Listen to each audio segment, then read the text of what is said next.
یہ انجمن فیضان رشیدی مٹیا بروج کمرہٹی کلکتہ انڈیا کلکتہ سے چھپی ہے.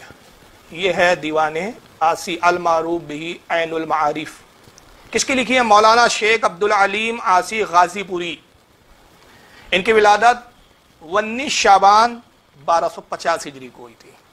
حالانکہ ان کے شعر میں جو ہے تعویلات ہے اور علماء نے تعویل بھی پیش کی ہے اس کی، لیکن یہ شعر اعلیٰ حضرت کا نہیں بلکہ کس کا ہے؟ ان کا ہے. دیوان آسی میں، دیوان آسی کے اندر ہے.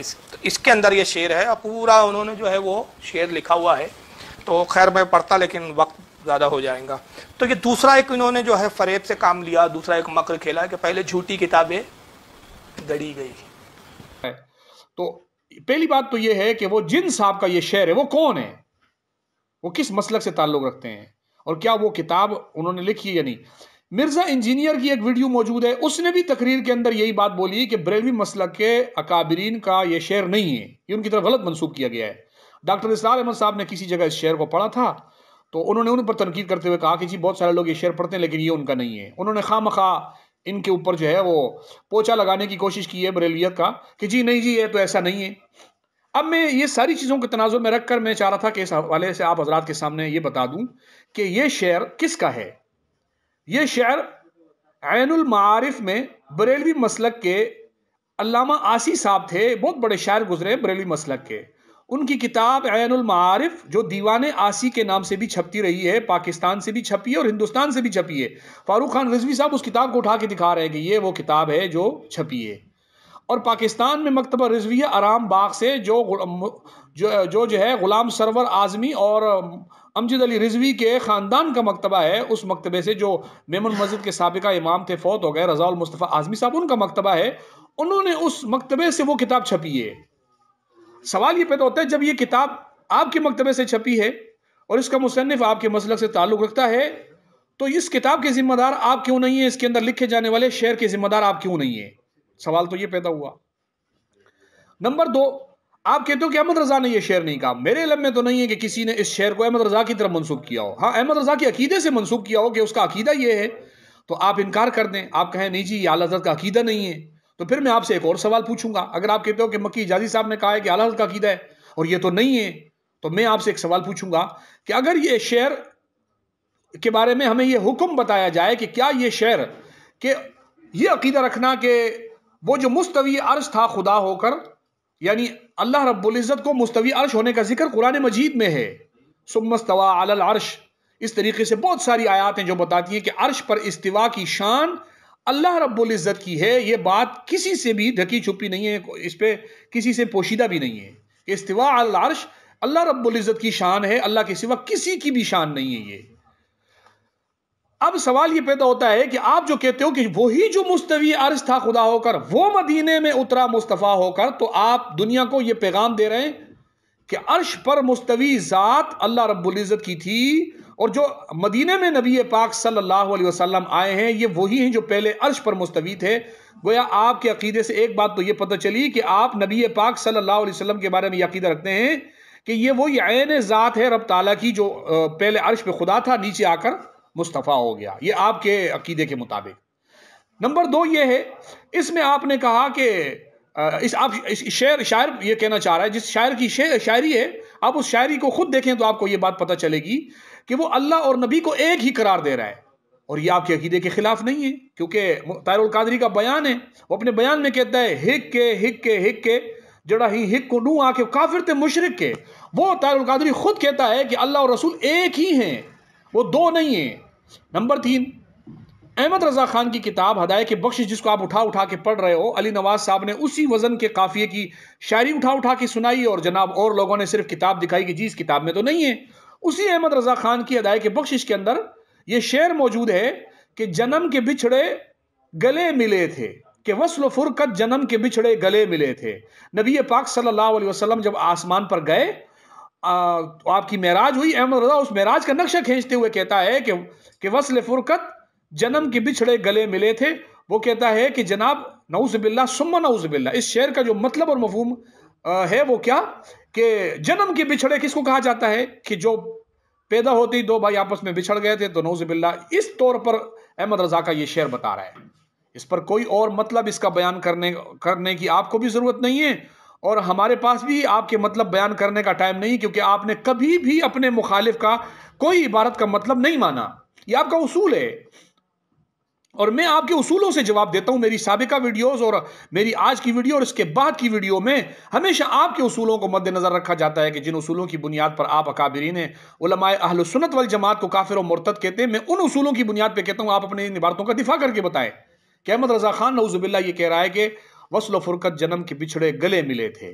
تو آپ کس بنیاد پر کہتے ہیں کہ یہ اعلیٰ حضرت کا عقیدہ نہیں ہے کہ جو وہ مستوی عرش تھا خدا ہو کر وہ مدینے میں اترا مصطفیٰ ہو کر؟ کس بنیاد پر آپ کہتے ہیں کہ یہ ان کا عقیدہ نہیں ہے؟ کیا احمد رضا خان نعوذ باللہ ثم نعوذ باللہ اس عقیدے کا قائل نہیں تھا؟ اس کی وصل و فرقت جنم کے بچھڑے گلے ملے تھے، کیا اللہ اور نبی کو جنم کا بچھڑا بولنا یہ کیا معنی اور مفہوم رکھتا ہے؟ ہمیں اس کا معنی اور مفہوم آپ اس انداز میں سمجھائیں جو ان اصولوں پر آپ دوسروں پر تنقید کرتے ہیں. یہ تو ہو گئی ایک بات. شعر آپ کا ہے، لکھنے والا شاعر آپ کے مسلک سے تعلق رکھتا ہے، اس نے جو عقیدہ بیان کیا وہ عقیدہ آپ کی کتابوں میں مختلف طریقوں سے موجود ہے. نمبر 4، اگر یہ دیوان عاصی کا مصنف آپ کے مسلک ہے، آپ مانتے ہیں، کتابیں اٹھا کے تو آپ دکھاتے ہیں کہ یہ جناب ہمارے یہ صاحب ہے، نہ اس کا مطلب بتاتے ہیں، نہ ترجمہ بتاتے ہیں، نہ حکم بتاتے ہیں. تو سوال یہ پیدا ہوتا ہے کہ آپ کے کتابوں میں فتاوی صدر الافاضل میں، انوار شریعت میں اور کئی کتابوں میں آپ کا ایک فتویٰ موجود ہے کہ جو احمد رضا کا عقیدہ نا وہ کافر ہے. یہ جو جس شاعر کا شعر آپ پڑھ کے بتا رہے ہیں ہمیں کہ وہی جو مستوی عرش تھا خدا ہو کر یہ مدینے میں اترا مصطفیٰ ہو کر، یہ جو اس کا شاعر ہے آسی، یہ آسی صاحب جو تھے یہ احمد رضا کے ہم عقیدہ تھے یا نہیں تھے؟ اگر یہ احمد رضا کے ہم عقیدہ تھے تو پھر تو یہ عقیدہ احمد رضا والا ہی بیان کر رہے ہیں، اور اگر یہ نہیں تھے تو یہ آپ کے اس فتوے کی روح سے پھر کافر ہیں. دونوں میں سے ایک بات تو ہمیں بتائیں، یا تو مانیں کہ آسی صاحب کے اس شعر کے ذمہ دار آپ ہیں، یا آپ یہ مانیں کہ آسی صاحب کے اس شعر کے ذمہ دار آپ نہیں، تو آسی صاحب یہ عقیدہ احمد رضا سے ہٹ کر رکھ رہے ہیں لہٰذا کافر ہے. دونوں فتووں میں سے ایک تو ہمیں بتائیں. میں اس حوالے سے یہ بتا دوں کہ یہ جو آپ کہو کہ جی یہ تو آسی صاحب تھے، تو جی ہم تو آسی صاحب کو تو ہم نہیں جانتے اور نہیں مانتے. یہ میرے پاس کتاب ہے فتاوی امجدیہ، اس کی جلد دوم، احمد رضا خان کے خلیفہ امجد علی اعظمی، یہ ان کی کتاب ہے فتاوی امجدیہ، اس کی جلد دوم میرے سامنے رکھیے، صفحہ نمبر 278 پہ. وہی جو مستوی عرش تھا خدا ہو کر اتر پڑا ہے مدینے میں مصطفیٰ ہو کر، اس کا کیا مطلب ہے شرعن؟ یہ شعر صحیح ہے یا نہیں؟ اس شعر سے کفر ثابت ہوتا ہے یا نہیں؟ اگر ثابت ہوتا ہے تو زید کو کافر کہا جائے گا یا نہیں؟ اب جناب یہ شعر نقل کرنے کے بعد جواب دینے والے کہتے ہیں الجواب، شعر اول کا جو مفہوم ہے اس وقت فقیر کے ذہن میں وہ یہ ہے، اور اس کے بعد کہتے ہیں کہ ذات خدا کی جس صفت استواء العرش ہے اس نے اپنی ذات کا مظہر اتم جناب محمد رسول اللہ کو بنایا. اترنا کہ یہ نزول کا ترجمہ کنایا مظہر سے ہے. اس کی وہ کرنے کے بعد یہ کہتے ہیں چونکہ یہ شعر کسی بے باک زبان دراز کا کلام نہیں ہے جس کی عادت ایسی ہو کہ جو جی میں آئے بک دے، بلکہ ایک واقف شریعت کی طرف منسوب ہے، لہٰذا تا حد امکان کلام کی تعویل کی جائے گی اور کلام کو ظاہر پر محمول نہیں کیا جائے گا. یعنی یہ بتا رہے ہیں کہ یہ شعر بالکل درست ہے، اور اس وجہ سے جناب یہ شعر کی تائید کر رہے ہیں. اور اگر آپ کہتے ہو کہ جی یہ ہمارا شاعر نہیں تھا تو آپ تائید کیسے کر رہے ہو؟ کیونکہ آپ یہ مان رہے ہیں کہ یہ کسی بے باک اور زبان دراز کا کلام نہیں ہے جس کی عادت میں جس کی دل میں جی میں جو آئے وہ کر دے، بلکہ وہ گویا بالفاظ دیگر وہ یہ کہہ رہے ہیں کہ یہ بڑے جو ہے زبان کو سنبھال کر بولنے والا شاعر تھا اور بڑا خوف اور ڈر والا شاعر تھا کہ یہ ایسی بات نہیں کر سکتا تھا.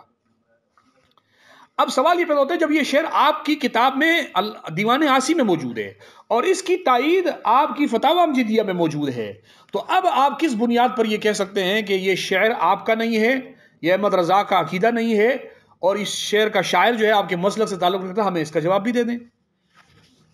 حتیٰ کہ آپ کے اسی فتاوی امجدیہ کے حاشیے کے اندر باقاعدہ طور پر یہ کہا گیا کہ اس شعر کو کفریہ کہا گیا کہ یہ شعر کفریہ ہے. مصنف کہہ رہے، امجدی صاحب کہہ رہے یہ شعر درست ہے، اور حاشیے والا کہتا ہے یہ شعر کفریہ ہے. آپ مجھے بتا دیں یہ اس فتوے میں سے صحیح کون ہے، غلط کون ہے؟ اور پھر یہ میرے پاس کتاب ہے فتاوی شارح بخاری جلد اول، اس میں جناب صفحہ نمبر 608 پر یہی سوال کیا گیا. آپ کے مسلک کے بہت بڑے عالم ہیں جن کو آپ شارح بخاری کے نام سے جانتے ہیں، شریف الحق امجدی صاحب. ان سے سوال پوچھا گیا کہ اس شعر کی تکفیر کی جاتی ہے یا نہیں. مسئلے میں. وہی مستوی عرش تھا خدا ہو کر اتر آیا ہے مدینے میں مصطفیٰ ہو کر. الجواب، وہ جواب لکھتے ہیں یہ شعر آپ نے غلط لکھا ہے، شعر یوں ہے وہی جو مستوی عرش ہے خدا ہو کر اتر پڑا ہے مدینے میں مصطفیٰ ہو کر. اس شعر پر تکفیر کسی طرح جائز نہیں، اس کا مطلب وہی ہے. دیکھو یہ کہتے ہیں اس شعر کی تکفیر بھی جائز نہیں اس شعر پر، اور اس کا مطلب حدیث سے ثابت کر رہے ہیں. آپ خود اندازہ لگاؤ کہ جس کو آپ کہہ رہے ہو کہ جناب یہ تو ہمارا عقیدہ نہیں ہے، وہ اس کو حدیث سے ثابت کر رہے ہیں. وہ کہتے ہیں جو خود حضور صلی اللہ علیہ وسلم نے ارشاد فرمایا یا جابر ان اللہ قد خلق قبل الاشیاء نور نبی کا من نوری ہی. آپ کہتے ہو کہ یہ تو جناب آپ اس کا انکار کر رہے ہو اور یہ تو حدیث سے ثابت کر رہے ہیں، تو گویا آپ تو اس حدیث کے مطلب کا انکار کر رہے ہو. یہ مطلب ہے اس حدیث کا. نعوذ باللہ من ذالک. کتنے خطرناک اور بیکار شعر کو کہا جا رہا ہے کہ یہ تو حدیث کا مطلب ہے.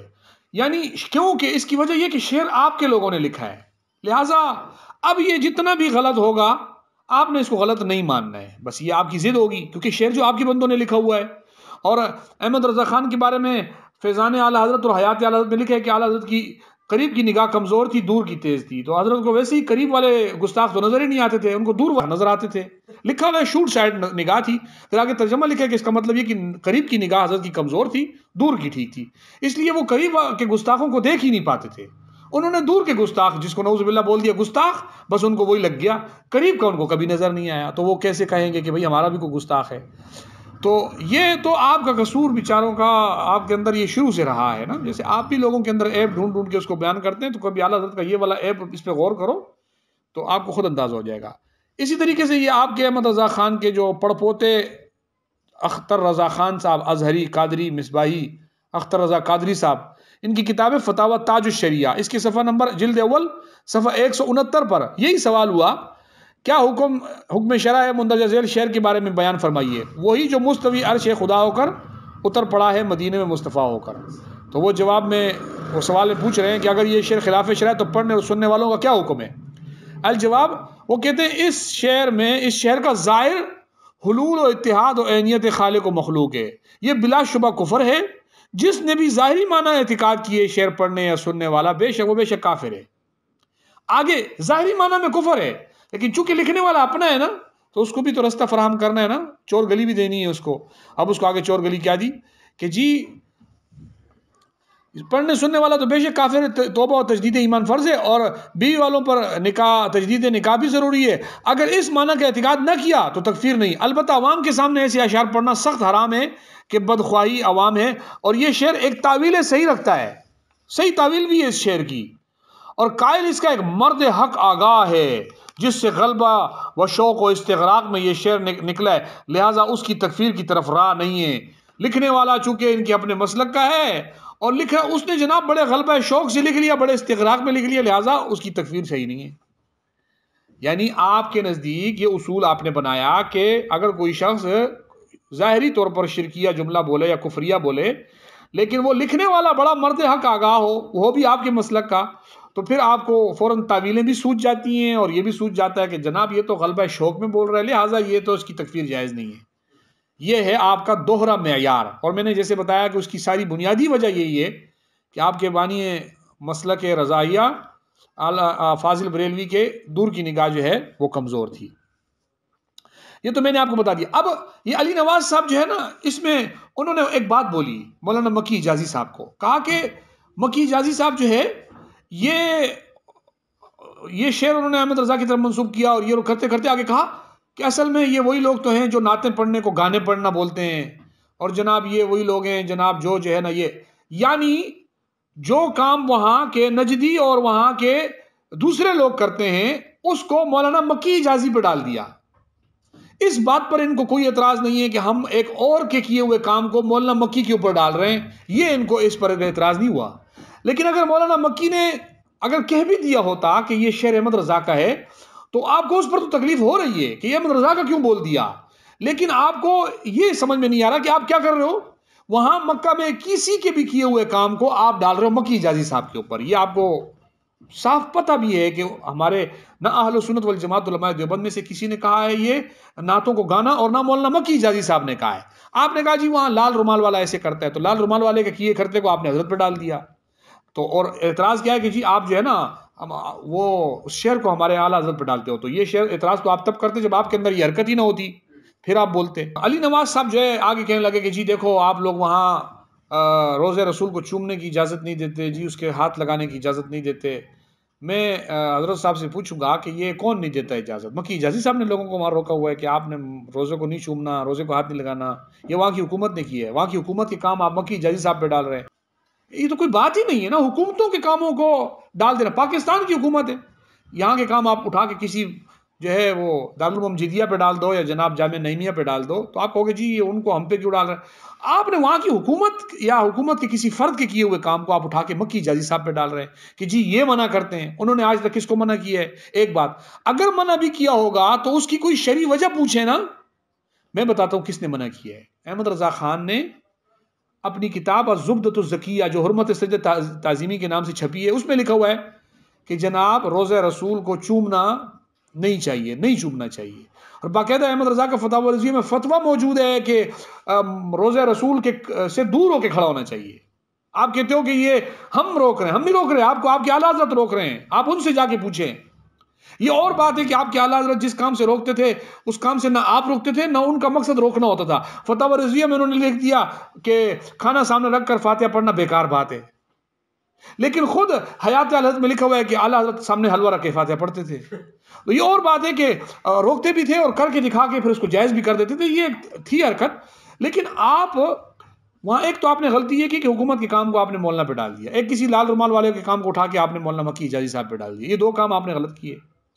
دوسرا یہ ہے کہ جس کام سے احمد رضا نے روکا ہے بوسہ، یہ کہتا ہے جی دیکھو یہ بوسے سے منع کرتے ہیں تو جی یہ بوسہ اگر یہ تو ہم آپ سے سوال پوچھیں گے کہ احمد رضا نے بوسے سے کیوں منع کیا روزہ رسول کو. یہ سوال میرا آپ سے ہے. آپ کی کتاب میرے پاس پڑی ہوئی ہے جس میں باقاعدہ معمولات اہل سنت کے نام سے کتاب انہوں نے چھاپی ہے. اس کے اندر انہوں نے مولانا حسین مدنی کا واقعہ خود لکھا ہے کہ مولانا مدنی صاحب جو ہے وہ روزہ رسول کی جالیوں کو اپنی قمیض پھاڑ کے صاف کیا کرتے تھے. خود لکھ رہے ہیں. اور بھائی ہمارے علماء کا تو یہ طریقہ کار تھا جس کو آپ بھی مان رہے ہو کہ انہوں نے تو اگر روزہ رسول تک پہنچنا ان کو نصیب ہوا تو انہوں نے اپنی قمیضیں پھاڑ کے روزہ رسول کو صاف کیا ہے. احمد رضا تو روزہ رسول کو ہاتھ لگانے سے منع کر رہا ہے. یہ آپ جا کے اگر کسی کا گریبان پکڑنا ہے تو احمد رضا کا پکڑیں، مہربانی کریں. ہمارے پیچھے آپ خواہ ویسے ہی جو ہے اعتراض بنا رہے ہیں کہ جی انہوں نے ایسے کر دیا. تو یہ ہمارا اعتراض نہیں تھا، یہ ان کا تھا. اس لیے اعتراض ان پر بنتا ہے، آپ جائیں اس اعتراض کو اٹھا کے ان پہ پیش کریں. لیکن آپ نے جو غلط کام کیا ہے بہرحال وہ کیا ہے. باقی جیسے میں نے آپ کو بتایا نا کہ یہ عقیدہ کہ وہی جو مستوی عرض تھا خدا ہو کر وہ اتر پڑا ہے مدینے میں مصطفیٰ ہو کر، یہ عقیدہ آپ کا نہیں ہے تو آپ واضح طور پہ بتا دیں. شعر آپ کے مسلک والوں کا نہیں ہے، آپ واضح طور پہ بتا دیں. شاعر آپ کے مسلک کا نہیں ہے، آپ واضح طور پہ بتا دیں. میں نے آپ کو جیسے بتایا کہ خود احمد رضا خان کا ہدایت کے بخشش میں شعر ہے کہ وصل و فرقت جنم کے بچھڑے گلے ملے تھے. معراج کے واقعے میں کہتے ہیں کہ نعوذ باللہ نبی علیہ السلام جو اوپر گئے اور آپ نے اللہ سے ملاقات کی تو گویا جنم کے بچھڑے گلے ملے تھے. یہ تو آپ کا عقیدہ ہے. یہ تو آپ سے سوال میرا بنتا ہے کہ آپ نے ایسا کیوں بولا. اور آپ کے یہ میرے پاس دیوان محمدی موجود ہے، اس دیوان محمدی میں ایک شعر موجود ہے. آپ ویسے تو اس میں بہت سارے اشعار ہیں، باقاعدہ اس کے اندر ایک شعر ہے کہ فرید با صفا ہستی محمد مصطفیٰ ہستی، چہا گویم چہا ہستی خدا ہستی خدا ہستی. صفحہ نمبر 123 پر، یہ 91 پر ہے، صفحہ نمبر 123 پر شعر ہے کہ تخت فرید تخت ہے رب فرید کا، نقشہ کھچا ہوا ہے یہ عرش مجید کا. اور آپ کہتے ہو کہ نبی پاک صلی اللہ علیہ وسلم کو آپ کے لوگوں نے اگر خدا نہیں کہا نا تو یہ دیکھو یہ کیا لکھا ہوا ہے. یہ کہتا ہے بندگی سے آپ کے ہم کو خداوندی ملی، یعنی آپ کی نعوذ باللہ نبی کی بندگی کرنے سے ان کو خداوندی مل گئی. اسی طریقے سے صفحہ نمبر 131 کے اوپر کہتے ہیں خدا کی صورت کو محمد میر کہتے ہیں. یہ خدا کی صورت کو نعوذ باللہ محمد میر کہتے ہیں. اسی طریقے سے کہوں کیا عشق میں کہ کیا معلوم ہوتا ہے، بہر صورت بہر مورت خدا معلوم ہوتا ہے. یہ شعر آپ کا یہ صفحہ نمبر 136 پر موجود ہے، 45 پر. اسی طریقے سے وہ کہتا ہے احد اور احمد میں فرق نہیں اے محمد، اس شاہ کے یار رکھتے ہیں ایمان نئے نئے. یہ دیکھو یہ آپ کا شعر ہے، احد اور احمد میں فرق نہیں ہے محمد، اس شاہ کے یار رکھتے ہیں ایمان نئے نئے. صفحہ نمبر 145 پر یہ آپ کا شعر موجود ہے، 52 پر، صفحہ نمبر 152 پر. صفحہ نمبر 164 پر ہے خدا کو ہم نے دیکھا ہے سدا مٹھن کی گلیوں میں. مٹھن شریف میں پیر صاحب جو گھوم رہے ہیں نا، کہتے ہیں ہم نے یہ خدا کو دیکھا ہے. اسی طریقے سے صفحہ 154 پہ کیا کہتے ہیں دیوان محمدی میں، گر محمد نے محمد کو خدا مان لیا پھر تو سمجھو کہ یہ مسلمان ہے، دغاباز نہیں ہے. بتاؤ یہ آپ کے یہ کیا عقیدہ ہے؟ اسی طریقے سے وہ کہتا ہے کہ محمد دی صورت خدا دی، یہ پنجابی کا شعر ہے، محمد دی صورت خدا دی. یہ جناب اسی کتاب میں صفحہ نمبر 181 پہ دیوان محمدی میں موجود ہے. صفحہ نمبر 185 پہ کہتا ہے احد احمد کو رلا کیوں نہ دیکھا، کہتے ہیں احمد اور احد کو میں کیوں نہ ملا کے دیکھوں. آپ تو کہہ رہے ہو کہ یہ شعر آپ کا نہیں، یہ عقیدہ کیا ہے بھائی یہ بتاؤ. اسی طریقے سے یہ کہتے ہیں کہ احد احمد ملیندیں گزر گئی، کہتے ہیں مجھے احد اور احمد کو ملاتے میری زندگی گزر گئی. یہ صفحہ نمبر 217 پر. اور صفحہ نمبر 249 پہ کیا کہتے ہیں کہ احد احمد کو ڈو نہ کر، کہتے ہیں احد اور احمد کو دو نہیں کرو. گویا وہ ایک مانتا ہے احد اور احمد، یعنی احد سے مراد اللہ کی ذات اور احمد سے مراد نبی پاک صلی اللہ علیہ وسلم کو. آگے صفحہ نمبر 134 پہ کیا کہتے ہیں سورت رحمان ہے تصویر میرے پیر کی، علم القرآن ہے تقریر میرے پیر کی. یہ آپ کی کتاب میں لکھا ہوا ہے. اسی طریقے سے آپ کی کتاب میں اسی کتاب کے اندر لکھا ہوا ہے کہ خدا کو محمد سڑے دے گزر گئی، یعنی خدا کو محمد کہتے کہتے ہماری زندگی گزر گئی. صفحہ نمبر 218 پر لکھا. اس طرح کے اس میں بہت سارے حوالہ جات ہیں. یہ آپ کی کتاب ہے دیوان محمدی، آپ کے ہاں سے چھپی ہوئی کتاب ہے. آپ کہتے ہو ہمارا تو یہ عقیدہ نہیں ہے، لیکن یہاں اس عقیدے کو پڑھ کے مجھے بتائیں کہ کیا یہ عقیدہ آپ کا نہیں ہے، اور کیا یہ عقیدے وہ نہیں ہیں جس عقیدوں کی بنیاد پر. اسی طریقے سے اس کتاب کے اندر ایک شعر اور ہے کہتے ہیں بجاتے تھے جو انی عبدہ کی بنسری ہر دم، خدا کے حشر میں وہ انی ان اللہ بن کے نکلیں گے. یعنی جو ساری زندگی انی عبدہ کی بنسری بجاتے تھے، نعوذ باللہ من ذالک، کہا جا رہا ہے کہ یہ جو میں اللہ کا بندہ ہوں، یہ جو بانسری بجاتے تھے نا میں اللہ کا بندہ ہوں میں اللہ کا بندہ ہوں، یہ کیا ہے؟ نعوذ باللہ نبی پاک صلی اللہ علیہ وسلم کی طرف نسبت کر کے کہہ رہے ہیں. قیامت کے دن کہتے ہیں جب حشر کے میدان میں وہ انی ان اللہ بن کے، میں خود اللہ ہوں. جو آج کہہ رہے ہیں میں اللہ کا بندہ ہوں، وہ قیامت کے دن اللہ بن کے نکلیں گے. یہ آپ کا شعر ہے. بجاتے تھے جو انی عبدہ کی بنسری، اسی دیوان محمدی میں یہ شعر آپ کا موجود ہے. اور آپ کو ایک مزے کی بات اور بتاؤں، آپ کہہ دیں گے کہ یہ محمد یار فریدی ہمارا نہیں ہے، انشاءاللہ اس کا تو میں جواب دوں گا، آپ کہہ کے دیکھ لینا. آپ کو ایسے حوالہ جات دوں گا اور کہ آپ حیران ہو جاؤ گے. یہ آپ کا ہے، لیکن فیض احمد اویسی تو آپ کا ہے نا. اس نے اپنی کتاب میں شہد سے میٹھا نام محمد میں اس نے کیا لکھا ہے؟ اس نے لکھا ہے کہ بجاتے تھے جو انی عبدہ کی بنسری ہر دم، خدا کے حشر میں وہ انی ان اللہ بن کے نکلیں گے. یہ آپ کے فیض احمد اویسی کا شعر ہے، اور اس میں اس نے اس شعر کو اس نے بھی لکھا ہے. اس شعر کا مجھے مفہوم بتاؤ. وہی جو مستوی عرش تھا خدا ہو کر، وہ اتر پڑا ہے مدینے میں مصطفیٰ ہو کر. بجاتے تھے جو انی عبدہ کی بنسری، وہ حشر میں انی ان اللہ بن کے نکلیں گے. یہ عقیدہ کیا اسلامی ہے؟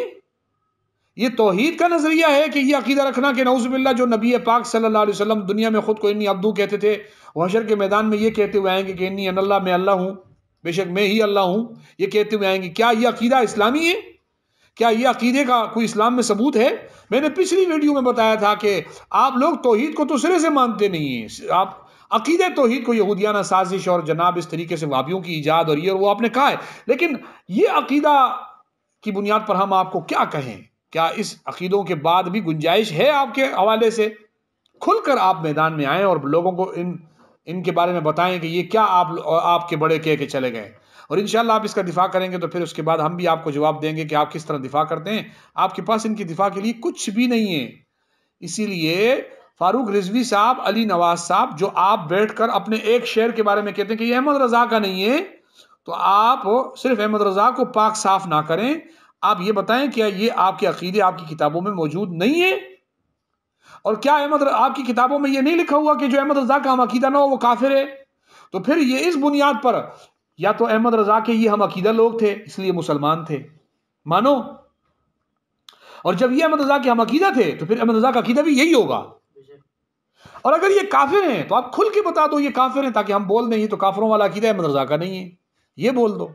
لیکن آپ یہ بھی نہیں بولیں گے، آپ دونوں ہاتھوں میں لڈو رکھنا چاہتے ہیں کہ جناب اس سے بھی فائدہ اٹھائیں، اس سے بھی فائدہ اٹھائیں. یہ مولوی بھی ہاتھ سے نہ جائیں اور ان کے غلط عقیدوں کا بھی آپ دفاع کرنے کے لیے میدان میں آتے ہیں. دیوان محمدی آپ کے مکتبے سے چھپی ہے، محمد یار فریدی آپ کے اکابر ہیں، آپ کے اکابر میں ان کا نام موجود ہے، اور دوسرے حوالے بھی میں نے دیے ہیں وہ بھی آپ کے اکابر میں ہیں. امید ہے کہ میری یہ بات آپ کو سمجھ میں آ جائے گی. اللہ تعالیٰ مجھے اور آپ کو عمل کی توفیق